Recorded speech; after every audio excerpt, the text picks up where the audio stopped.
Welcome everyone. Good morning. I have the honor of introducing our wonderful presenter today, Tessa Pickard. Will you please introduce yourself and tell us a little bit the wonderful presentation that you have prepared for today, please? Yes, absolutely. Thank you. And thank you for having me here today. This topic that I'm going to talk about is something that's very close to my heart. And it has been, I think that you'll find it has threads throughout everybody's life and in the work with families with children. So, um, I'm going to share a slideshow and we're going to be moving between my slides and some videos. And I am going to try to do this here. Let's see. I'm going to share my screen. I'm going to share this. Let's see. Okay.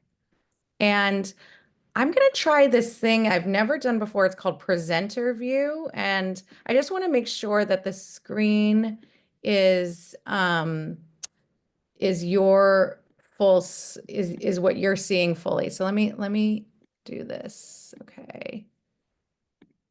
Okay. Now, can you just let me know, are you seeing a smaller picture and a bunch of slides and notes, or are you just seeing the main slide? We are seeing exactly what you described, the smallest slide, and then at the bottom, a sequence of slides. Okay, let me try this then. Um, okay.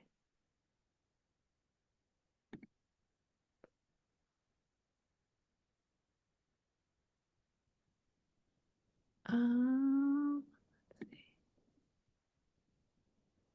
well, okay. We'll just go here. Now we see it better. Now we Now you can. see it better. Okay, I don't exactly have my notes, but I think I will be fine without the notes. Um, I okay, why don't we start here? So if this works, I don't have this is my full screen, so I can't see if there's anybody raising their hand or notes. So feel free to interrupt me because I won't know otherwise. Um, so, so welcome everybody. I am a clinical social worker, and I'm going to talk about how relationships really impact development, early child development in particular. And really, this passion of mine has come from my work over the years as a social worker. And after I got my MSW, I started working with children with developmental disabilities. And I was working in Regional Center, which is in California, the state funded department that provides services to people with disabilities. And specifically, I'm sure you'll have heard of Early Start. I was working in Early Start, which is really the youngest of children, ages 0 to 3. And even more specifically within that, I was providing high risk infant follow-up care. And what I was doing at that time was I was working with families after they were discharged from the NICU. So most families that I worked with had preemies and had were medically fragile and were at risk for later showing developmental delays. And the state wanted us to track their development at the time. There was a grant for this program. And then as soon as a child started to show developmental delays, I would coordinate and put in place early intervention services like speech and OT and infant development. And so I was doing home visiting at this time and seeing families in their home after the NICU, and really the trauma of NICU stays for many parents. And I was tracking development on a really micro level. So when is an infant tracking across the midline? What's the quality of their movement? And all of these things I was looking at and monitoring very closely. And something stirred in me, and that was I started to become really interested in how the quality of attunement between the caregiver and the baby supported the baby's development and developmental trajectory. And particularly noticing when there was high attunement in the relationship, that there it was protective in a way that the babies did much better in terms of their developmental trajectory. And I started to turn more towards this. I ended up going back to school, a postgraduate fellowship program in infant parent mental health. So wanting to understand this relationship even further. And eventually, after that fellowship program, I landed in a program in San Francisco called A Better Way.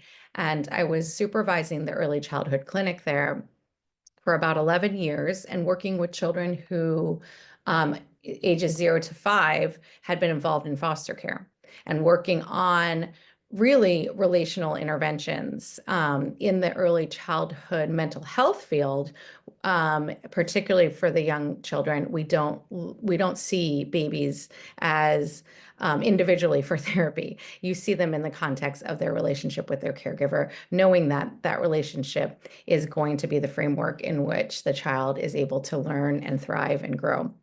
So that being said, that's a little bit of my background and why I'm talking to you about the importance of relationship in development today.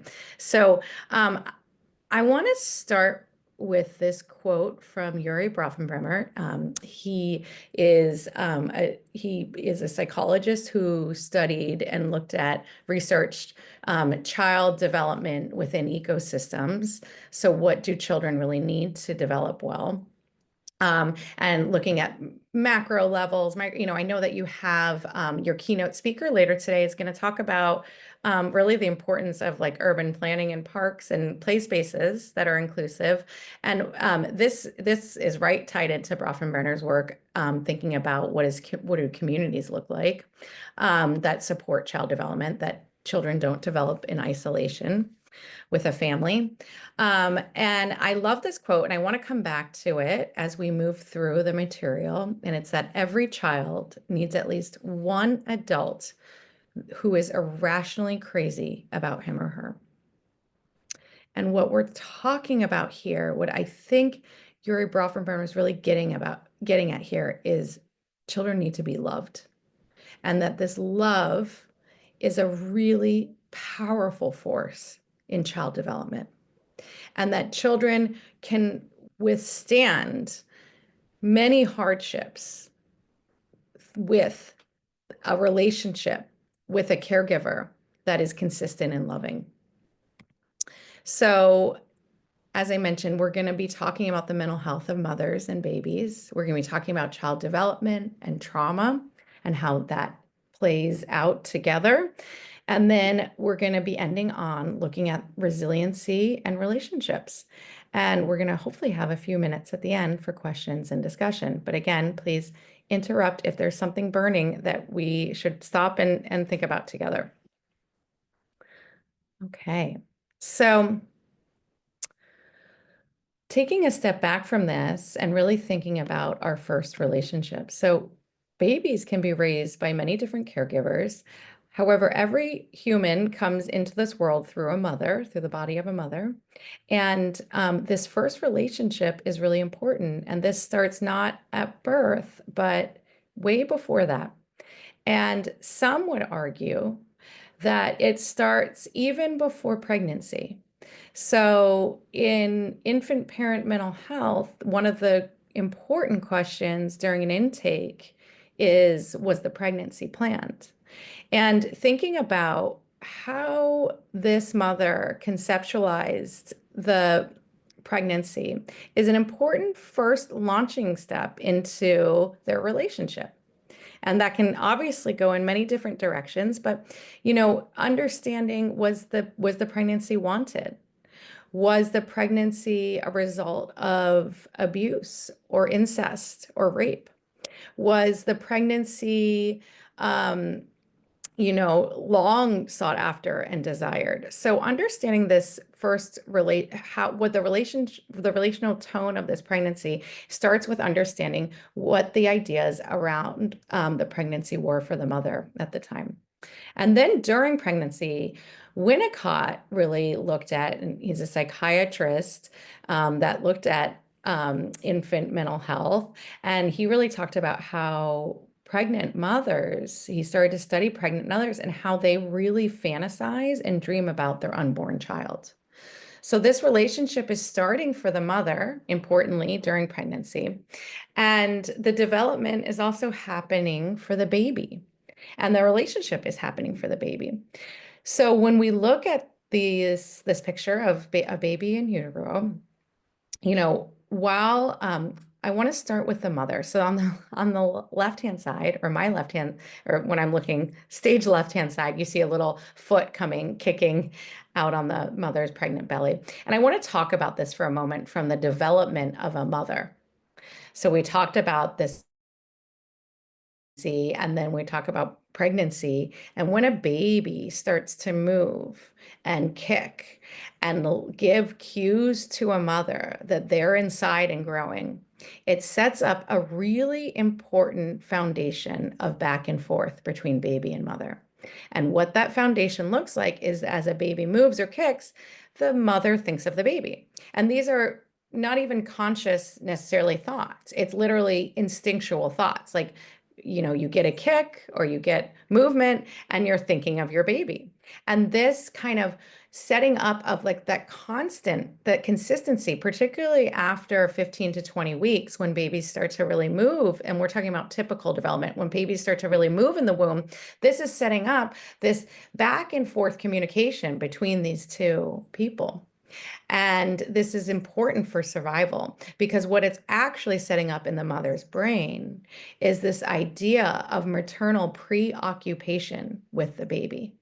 So, preoccupation involves thoughts throughout the day and reminders throughout the day of the existence of the baby. And we're not talking about anxiety, we're talking about setting up this baby to have a caregiver who is preoccupied with their growth, health, and development. Now, from the baby's end in utero, a lot of interesting things are happening, right? So, particularly towards the end of pregnancy, as their sensory systems come on board and start to develop, they are really in an environment that is setting them up for optimal development. And we're talking about typical pregnancy right now. So, in this environment, imagine being this baby on the right-hand side in the womb, and they're in a warm bath of a constant temperature. And actually, they don't want mothers to get fevers during pregnancy, right? So, this consistency is really important. And it's really important because what it's cueing, all of the sensory systems are cueing is predictability, rhythm, consistency. And what is that to the baby's nervous system? That is signs of safety. And when a nervous system feels safe, it allows for optimal growth and development. So even light, as the baby's visual sensory system comes on board and develops, they're getting light that's filtered through the mother's body. So it's not bright, stark light. It is filtered, soft light. They are hearing voices and noises through the mother's body and through the amniotic fluid that are being also filtered and softer. And what they are hearing, though, constantly is the mother's heartbeat. And this is another important piece in development because this is the rhythm that allows that continuity to happen. And this is, if you look at why like drumming can be so therapeutic and why there's different forms of music therapy. A lot of it has to do with bringing back this really safe state, which is the rhythm of a mother's heartbeat. So they get so big, they start to, push on the mother's body, and then babies are born and they look like this, right? So this is a newborn baby shoot, and this is a baby that's being very cooperative as newborns are because they sleep most of the time. But what happens normally is something more like this. Right. So babies are born and they come out, and if they've passed through the birth canal, if the delivery was typical, they're often swollen, right? And they're covered. Babies are covered in this waxy substance, coated in this waxy substance called vernix. And what happens now is that babies are placed in most hospital environments and home births right on the chest of the mother, unless there's a medical issue. After you hear the baby's cry. So first the baby cries, and you want to make sure the baby cries because it has to do with their lung capacity and development. But then they're placed on the chest of the mother. And the baby who's gone through, and the mother who's gone through perhaps like what we would call a stressful event of birth in the nervous system, is then placed on the mother and starts to regulate the mother's body, once again, starts to regulate the experience and environment of the baby. So the baby's getting the warmth from the skin to skin contact. The baby's getting in this case, hearing perhaps the faded, muted heartbeat of the mother being on her chest, the familiar smell of the mother, and also the sounds of the mother's voice, perhaps.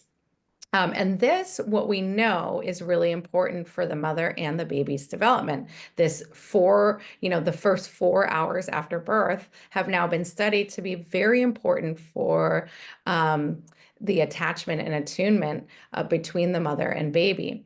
So what we know about this is that the skin-to-skin contact, which started being studied in the 1970s in Colombia with babies that were born underweight, is that they started to look at, well, what if you do what we call, this was called kangaroo care, where you place a baby on the mother's chest or on the father's chest, on a caregiver's chest, and they started to see outcomes where babies would feed much better. Over time, they would be gaining weight much more rapidly. So their biology for survival was responding to this skin-to-skin care, this contact. And what we now understand is that it's really setting up a reward circuitry in the baby's brain. And the reward circuitry is saying something like contact, proximity, closeness to my caregiver or caregivers brings me feelings of safety. And that's a really important thing that's happening. Not only that, but the baby's brain is firing, being flooded with oxytocin, which is, now what we call, it has the nickname the love hormone. But oxytocin is allowing the baby to feel that closeness and that feeling of safety. And now we also understand that the mother's brain is going through a similar parallel phase in development, especially for first-time mothers. So their brains are likewise, after birth, being flooded with oxytocin. So guess what? So not only is this baby falling in love with the mother, but the mother is in fact falling in love with the baby here. So she's being flooded with oxytocin and endorphins, and all of this feels really good. And not only that, but she also maybe has experienced in typical birth a baby that's been crying, and when she picks the baby up and places the baby skin to skin and stops crying, she's receiving direct feedback that she is a competent caregiver and that she can be the one to help soothe her baby. And this is important in the identity formation and confidence building of mothers right after birth. So Barry Brazelton, Dr. Barry Brazelton, who was a developmental pediatrician, he really sort of expanded the field of developmental pediatrics. He was out of Boston, Massachusetts, and he really took a look at this a little more closely, and he started doing research on early bonding and attachment. And he started doing experiments with how a baby's biology supports the attachment formation between the baby and the mother, or between the baby and the caregiver after birth. And one of the things, so he started looking at all the sensory systems. So take hearing, for example, your auditory system. So he would take babies right after birth, newborns, and place them in between the mother and himself. And the baby would kind of be held right in between. And then he would talk softly to the baby.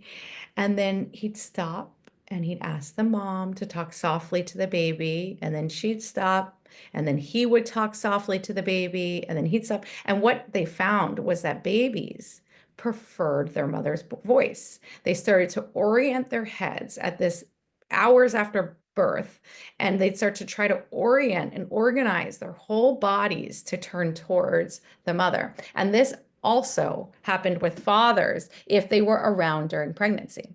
So the baby already, right after birth, is showing signs of preferred preference in their caregiver, right? And the caregivers that they're used to. And likewise, he studied like what is the distance that babies can see right after birth? Well, it happens that it's about a foot.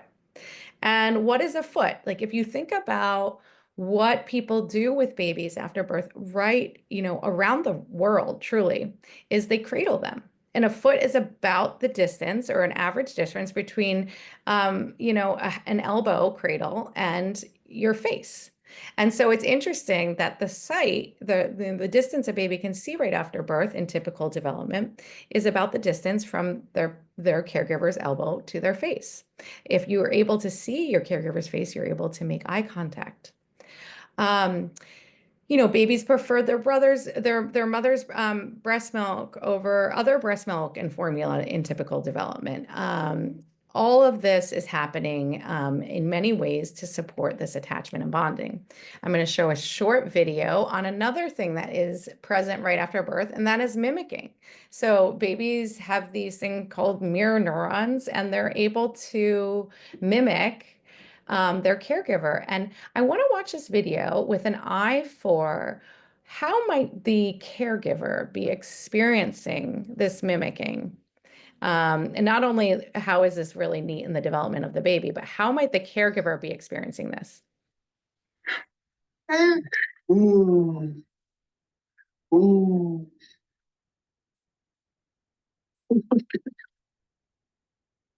Ooh. Okay. So, here we see a baby that is 8 weeks old, so 2 months old, and really quite skilled in cooing back to his or her father. And the joy, the delight, you can hear the mother laughing in the background, but the delight that mimicking behavior is setting up.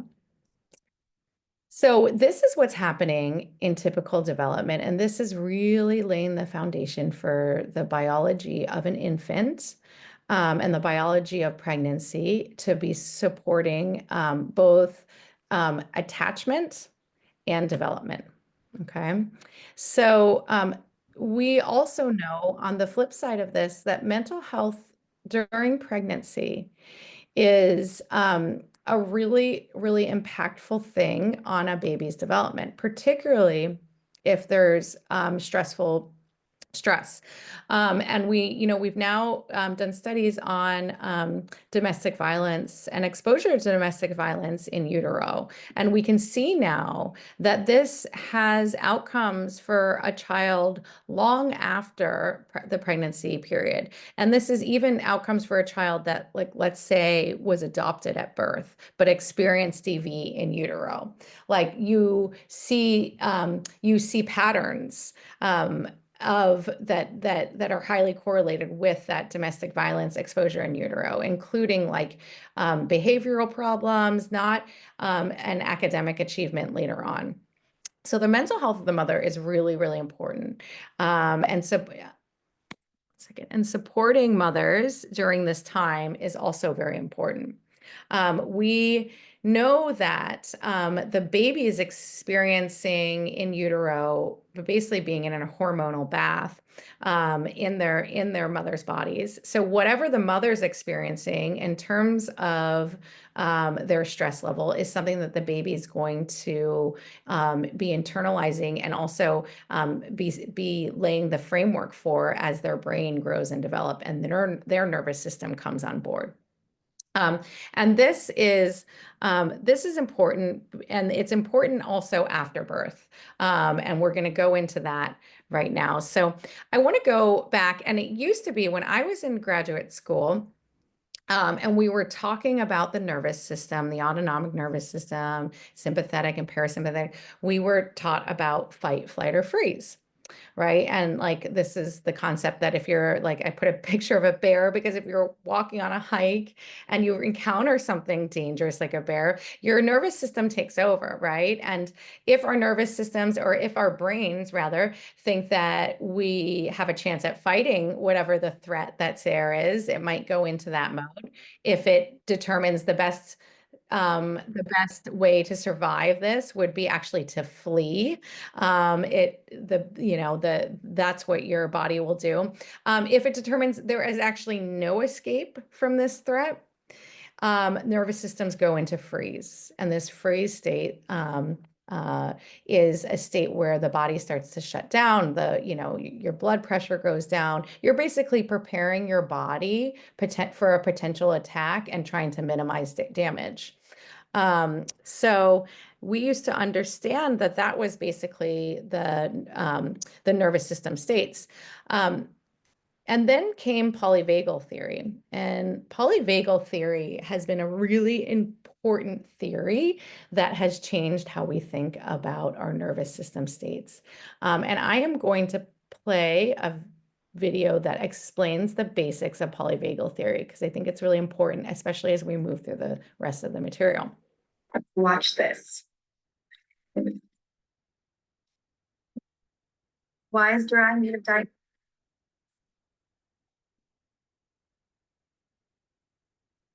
In this video, I'm going to answer the question, what is polyvagal theory? Now, I always think it's helpful to look at an example, so let's look at Sarah. And as I talk about Sarah, I want you to notice how her nervous system moves between three very different states. So Sarah is driving to work with her husband in the passenger seat, and they are singing along to their favourite song. Her nervous system is in a place of safety and connection. The ventral vagal branch of her parasympathetic nervous system is active.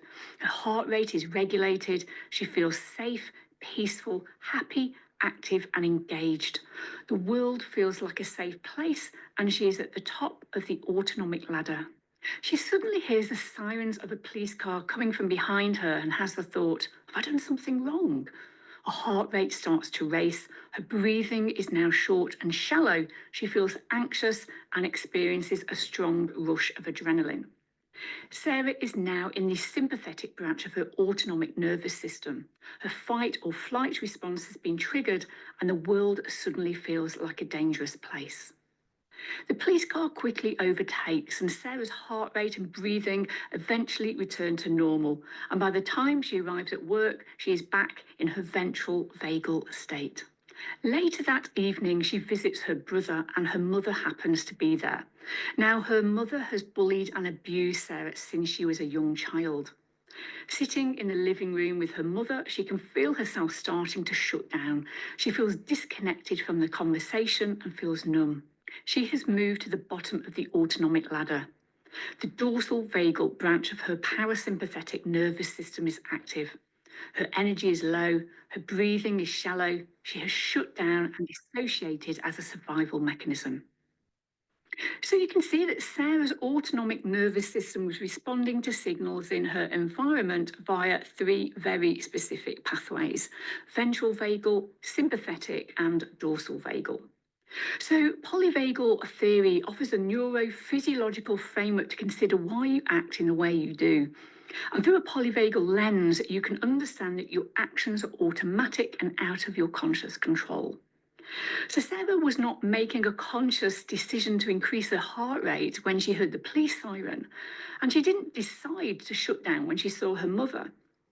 Each response was automatic and unconscious. In fact, Sarah's autonomic nervous system had assessed her environment and initiated a response way before she even had time to think about events. The founder of polyvagal theory, Stephen Porges, coined the term neuroception. This simply means the process of your autonomic nervous system unconsciously scanning for cues of danger, safety, and threat. In fact, every time you meet someone, your neuroception is scanning them and asking, are you safe or are you dangerous? Your nervous system then uses that information to control your heart rate, breathing, muscle tension, pain tolerance. In fact, almost every system in your body changes because your vagus nerve links them all together. In Latin, vagus means wandering. True to its name, the vagus nerve wanders from your brainstem through your heart, lungs, digestive system, liver, gallbladder, spleen, pancreas, and kidneys. So the neuroception of danger in one organ is very quickly transmitted to the other organs. Now, healthy individuals can freely move between each state, but trauma survivors can get. Okay, so we're going to go into trauma next, but you can start to see what happens, how important this is. Now let's layer polyvagal theory on what we've talked about so far about the development of the baby in utero and right after. So this idea that we are, as humans, our biology is constantly scanning for, are we safe, or is there threats? And what we know now is that in polyvagal theory, that that you can't be in two states at once. So your ventral vagal system, which is optimal for learning, cannot be active at the same time that we are feeling perhaps threat and unsafe. So that it's kind of like an elevator moving up and down the ladder. What we know now is that what happens during infant development and early childhood development is really wiring the brain to be more inclined to be in a particular state. And we're going to look at now, Dr. Ed Tronick is a researcher out of the University of Massachusetts, Boston, and he did a really pivotal study. And you may have seen this study before, but he did this experiment called the still face experiment. And this was really trying to look at how maternal depression might impact infants. I want to layer on what we've just learned about polyvagal theory and the different states of arousal as we watch the infant interact with the mother in the still face. Babies this young are extremely responsive to the emotions and the reactivity and the social interaction that they get from the world around them. This is something that we started studying 30, 40 years ago, when people didn't think that infants could engage in social interaction. In the still face experiment, what the mother did was she sits down and she's playing with her baby, who's about a year of age. I'm like a girl. Oh. And she gives a greeting to the baby gives a greeting back to her. Yeah. This baby starts pointing at different places in the world, and the mother's trying to engage her and play with her.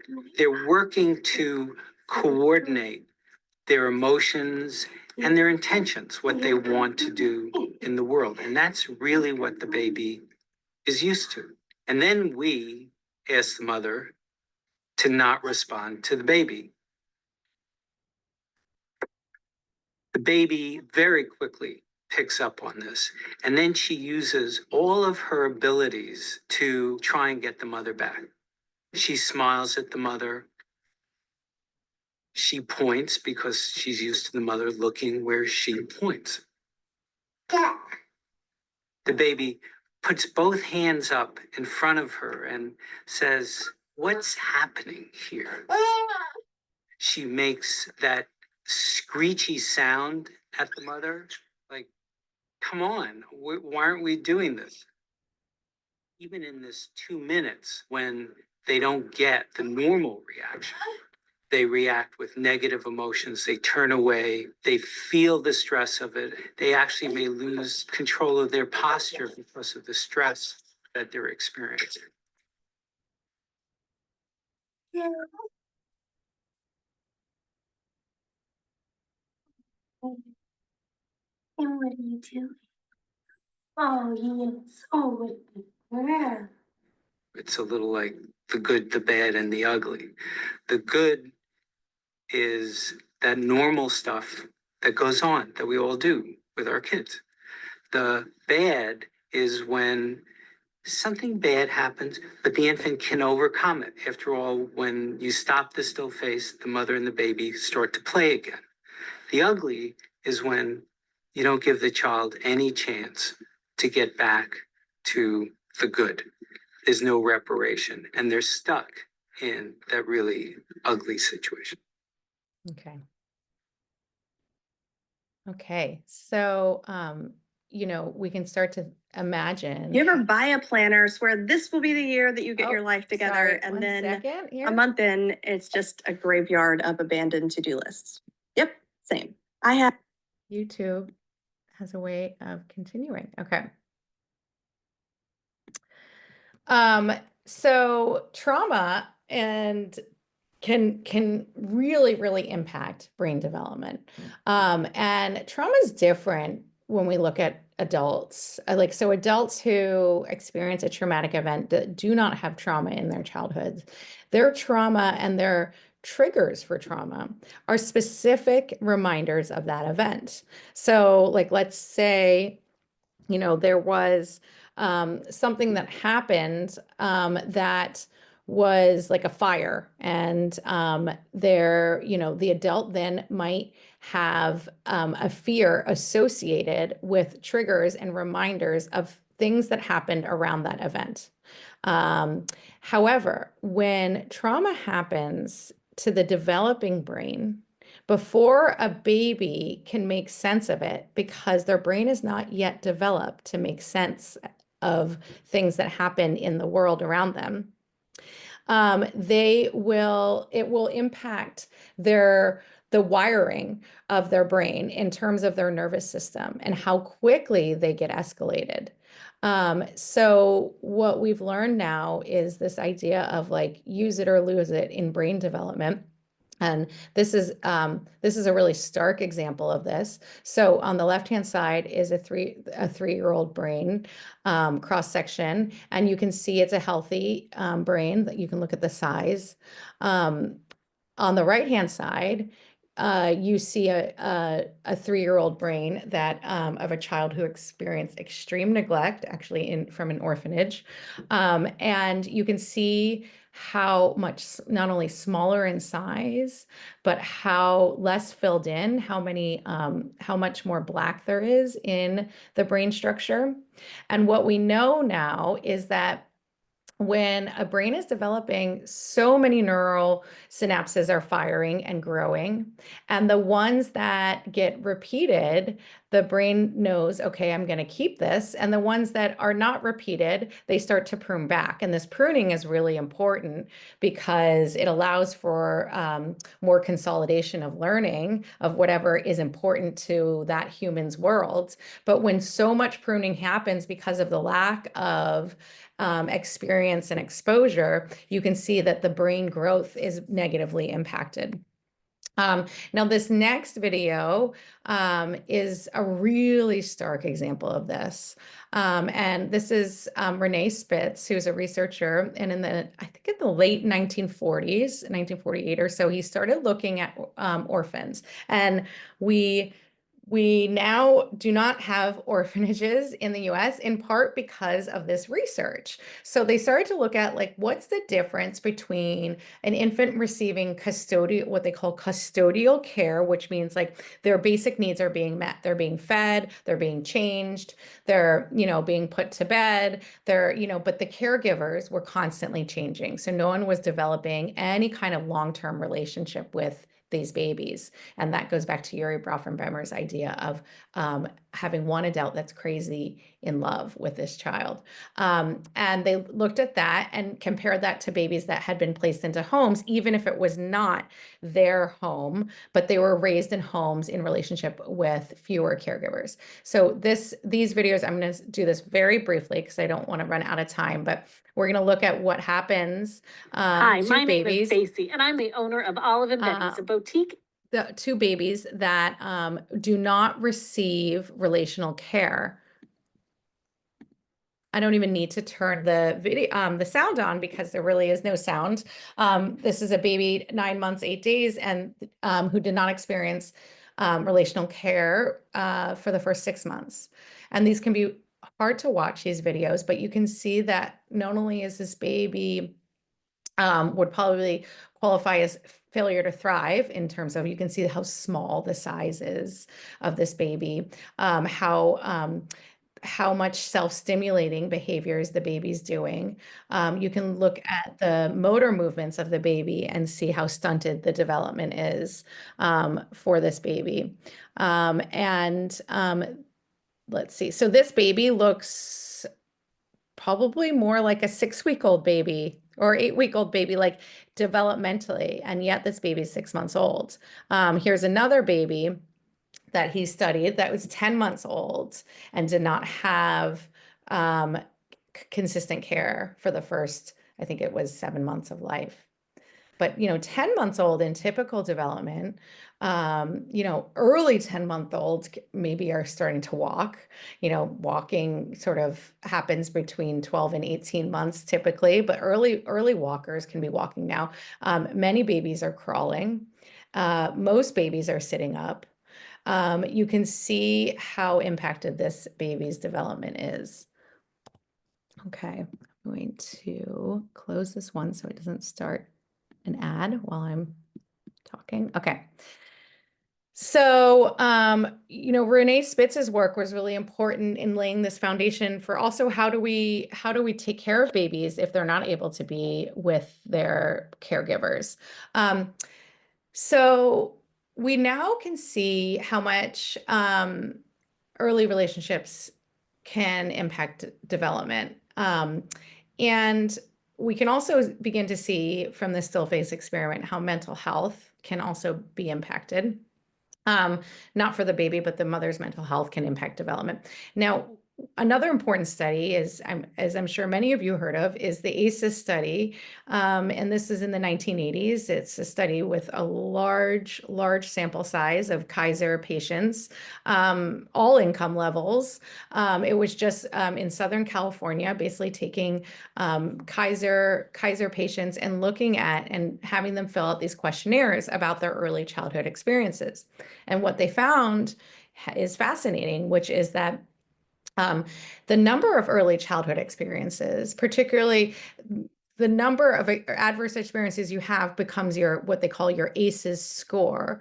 The higher your ACEs score is, so the more adverse childhood experiences you had as a child, directly correlated to health outcomes later in life. So diabetes, they looked at all cancer, all sorts of health outcomes. So now we're also seeing this connection in the research between these early childhood experiences and what happens later on when it comes to health. So, just to consolidate what we've talked about, developmental trauma is trauma that occurs during these really critical windows of child development. And that is different and more impactful than trauma that occurs to a fully developed brain. So the younger the age of the trauma, actually we see the greater the impact. So the pregnancy period's so important, as is the first few hours after birth. We saw that with the skin to skin contact, as is the first few months after birth. The first 3 years is critical. And we saw that with the brain development, showing those brain sizes. So the early years are crucial for setting a stage for development. And we also learned from the polyvagal theory about how our brains can get stuck in more dorsal and sympathetic states. So what gets wired together fires together. So, really, if your brain is really in a big burst of development, if it's in a state of stress or dis-ease, then it's more likely to be wired that way, and it's almost like a super highway. Think of it as a super highway in your neural pathways. So we could see how much these early experiences impact then, children later in the classroom, learning and throughout their lives. And we're now going to turn towards the idea that actually, what builds resiliency is these relationships. And, this concept of rupture and repair, I find very hopeful because it's really easy to feel despair after, especially the Renee Spitz studies. But the idea of rupture and repair is actually fascinating. So what they've also discovered is that, like, it's not that parents or infants need everything to go perfectly. In fact, ruptures with their caregivers, so times where their caregiver didn't read their cue or didn't respond to them, or normative, tolerable amounts of stress, are actually really important to building resiliency in children and humans. So it's not that an experience has happened, it's the relational support that we receive after the experience and how we understand then the experience in our own narratives that leads to a sense of resiliency. And we're going to end on this video about resiliency because I think it will tie into the rest of the training today as well.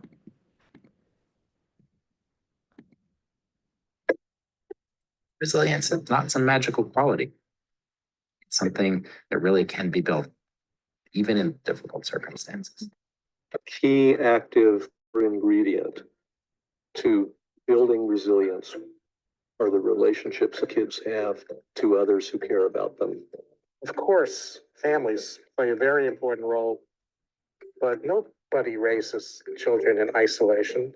We have a huge amount of research to show the powerful impacts of teachers, coaches, other adults in the community with whom children have a chance to develop relationships, who play that critical supportive role of building resilience. As a result of responsive interaction, children build simple skills of coping and adapting. How to stop crying, how to regulate your behavior, being able to defer gratification. You have an adaptive toolkit that allows you at moments of stress or challenge to bring out a number of potential skills that allow you to get through it.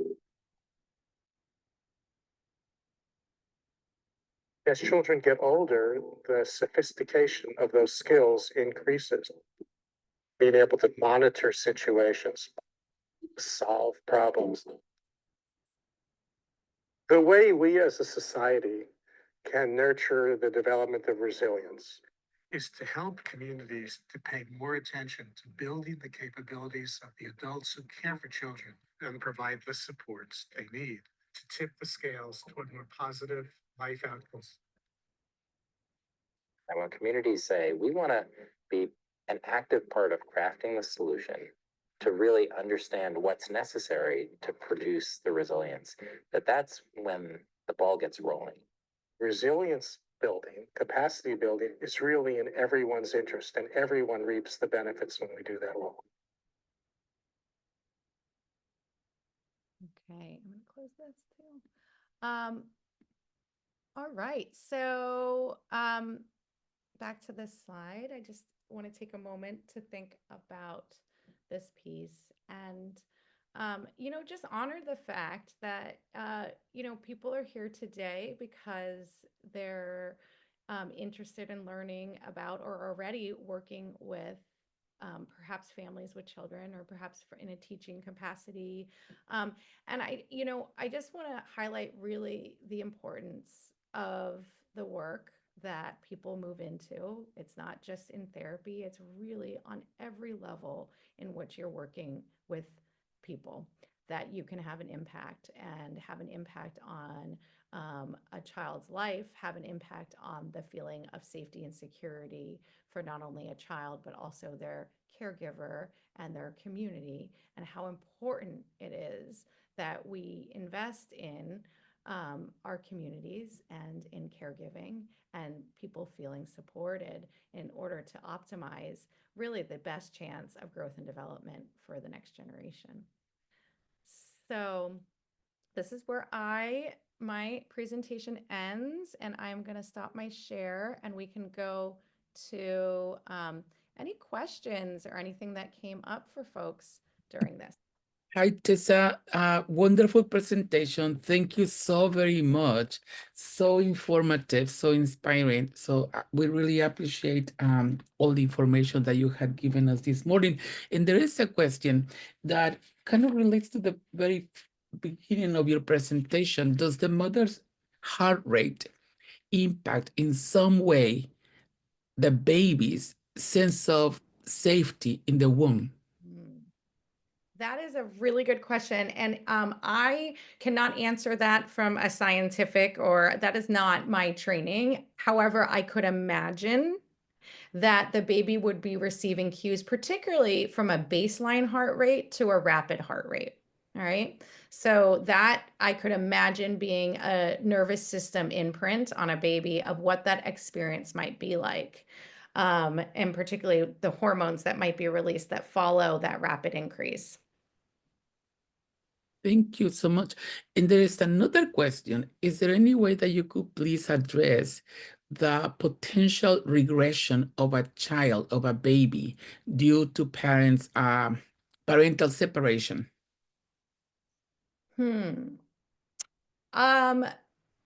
Broadly, but I would need it's so specific. So I just want to think for a moment about not only parent separation, but what I think the question is getting at is some major life events, perhaps in a family or a baby's life, and how that might impact development. And whether or not you might see a regression or how that might show up for the baby. And I think when we think about stressful events, and traumatic events, really, we think about it in terms of this window of tolerance. So, again, it's back to that ACEs study. Is the separation the ending of a very stressful home where parents argued a lot and fought a lot? Is the separation in and of itself, is that a stressful experience? So it has to do with every separation is going to look different, but it really has to do with what's in place to support that baby or the young child make sense of the experience in their world. And if the longer that the baby and the family systems are in states of stress, the harder it is to support that piece. So it's harder to access that for the caregiver and for the child when they're in more of a nervous system state of stress. Thank you. I think that those are the questions we have so far. If you have any questions, teachers, please put them in the chat, or you can open up your microphone and ask the question directly to our wonderful presenter today, please. Well, I don't have a question, but I have a comment. Thank you. So, yeah, I think the presentation was wonderful. So, and I think, I mean, it would be amazing if, somebody can present the presentation in another language like Spanish, because I have been working with family who speak Spanish, and I have seen how the kids are being affected because they are not having really good connection with the kids, and and they don't see the important role of them when the child is little, or what is the important part of the family that they have to do. They think that we as educators have to do all the job. So they the first years of the life of the kids, when they are not coming to the programs or something like that, they just put the kids on the crib or somewhere, and they leave the child there. And we have a child now that she's almost 10 months old, and she barely sitting now that we have teaching her to sit, and she's so delayed in all the development and everything. And we notice that it's because they don't have they have not been involved with the child in the home. They don't think the child is part of the family and need interact with them or something like that. And I think it's something that probably is going to be really helpful for the family to know that, and they can understand what is the role that they need. I mean, they have at home with the kids. Lily, thank you for that question. I have a resource that might be helpful to write down, and that is out of UCSF, and it's a training called Attachment Vitamins. I'm not sure if folks have heard of that, but it is a training that it's for providers as well, and it's offered in I think several different languages. So you might look into that piece, because that is a really that has so many threads of what I talked about, and it's very it's a curriculum based thing that like it's very easy for people to really understand and catch on to, you know, and I think it's presented in a really lovely way. Thank you. Could you please repeat the information on where we can access this training? And is this training free? Oh, I don't know enough about it to know that. It's called Attachment Vitamins, and it's out of UCSF. So maybe people, I mean, I throw it out there because I know that it seemed to get at what Lily was asking for, and I believe that they offer it in Spanish as well. But it's a training that's not for necessarily professionals in the field. So, but it's about the basis of attachment and attunement and how important that is for development. Thank you very much. Thank you for sharing that piece of information. Thank you. And thank you, Lily, for your wonderful insights as always. Thank you. So nice to have you here. And I'm not sure where people are, Lily, I'm not sure where you're, where you're working or something like that. There is the Child Trauma Research Project out of UCSF that does have grants that helps, that can put forth trainings for this type of thing. And it's not necessarily the attachment vitamins, but it can be training a workforce. It can be training, you know, it's trainings for nonprofits in the Bay Area. So that's another thing just to write down is like the CTRP trainings, and it's through a foundation called the Tipping Point Foundation funds it. Yeah, I'm located in San Mateo, so but I have my own program. So, and I try to provide sources to the families, like the sources that you are mentioning, so to see if they can, you know, get some information or something that can be helpful for them. Okay, great. Yeah. Well, thank you so much. It's about 10:13, Tessa. Thank you for this wonderful presentation. I think that is a time to take a break. If nobody else has any other questions, is there any way that you can share your email, or how can they contact you in case they want to? I don't know if that's possible or okay. I'm just Yeah, I'm gonna put it, let me put it here in the chat.